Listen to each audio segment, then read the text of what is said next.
So ayan guys, hindi lang masyado makita pero araw po yan. So ang oras natin ngayon ay 5:30. So ayan, medyo first time ko na nakakita na naging bloody yung ang araw natin. So mataas pa siya kung tutusin. Ayan, sobrang taas pa siya guys. Yan, sobrang taas pa siya. Yan. Kaya kung ikukumpara sa paglubog niya, dapat sa paglubog niya saka siya maging ganyan. So ngayon nakikita natin ay medyo bloody talaga. So medyo kakaiba. Hindi natin alam kung ano yung mga mga ibig sabihin. So kanina pagdaan natin doon sa may malapit sa dagat, marami rin na tayo nakikita na mga nagbibideo para makunan nila yung araw natin ngayon. So ngayon ay Saturday, yan September 8. Yan. So yan, first time natin nakakita ng ganyang ka-bloody yung ano natin araw.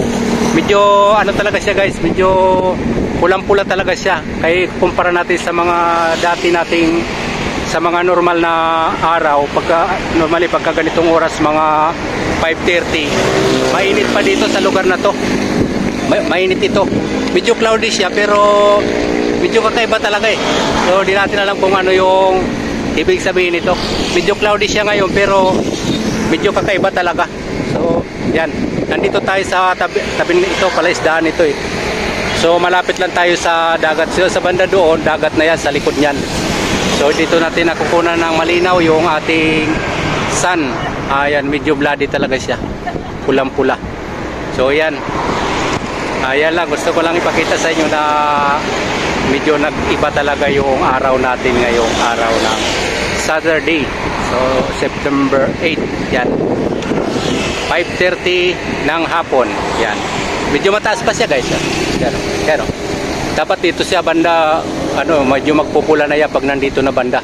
So mataas pa siya. Medyo mataas pa.